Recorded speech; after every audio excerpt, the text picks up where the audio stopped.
Kryetari i Partisë Demokratike Sali Berisha ishte sot në Dibër, ku tha se opozita shqiptare gjendet përpara një misioni të vështirë në përballje me qeverinë. Ai tha se edhe për emrin e tij në krye të PD-s do të vendosë antarësia, ndërsa Ervin Saliani na akuzoi si të lidhur me krimin e organizuar.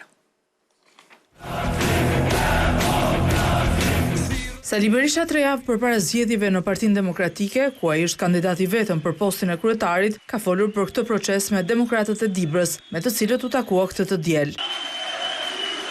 Berisha thot se Partia Demokratike është nga të paktat forca politike edhe në Europë që kryetarin e zgjedh përmes procesit një antar një vot, ku sipas tij është më se normale të mos ketë rival në garë. Pse? Sepse ata që kanë peshë dhe nuk janë sigurt në fitore, nuk pranojnë ty, kaq, jo për arsye tjetër. Kryedemokrati përsëriti se Ervin Saliani nuk mund të ishte kandidat përballë tij sepse është vetë përjashtuar si antar i Partisë Demokratike pas bashkëpunimit të faktuar sipas Berishës me përfaqësuesit e krimit të organizuar. Morët kanë vesh, e ndonjëherë dhe sy.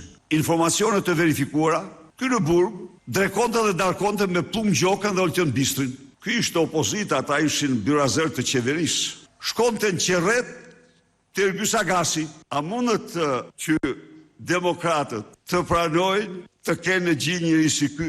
Jo kur. Berisha e krahason Salianin me Lulzim Bashën, të dy sipas tij janë pengje të Edi Ramës. Këta nuk i duhen gjë askujt. Janë sklever, nuk janë njerëz të lirë. Ajo që mbeti si kandidate në tentativë me Remesela, Berisha mohon të jetë përfshirë në këtë garë nga Flamurnoka. Po marrim rastin e Meremes. Meremja është në PD. Për të kandiduar Meremja që të drejtoj ty, duhet të ketë disa prova të tjera, sepse përndryshe gara nuk bëhet qesharake. Vuvuzelat e ka fut Flamurnoka.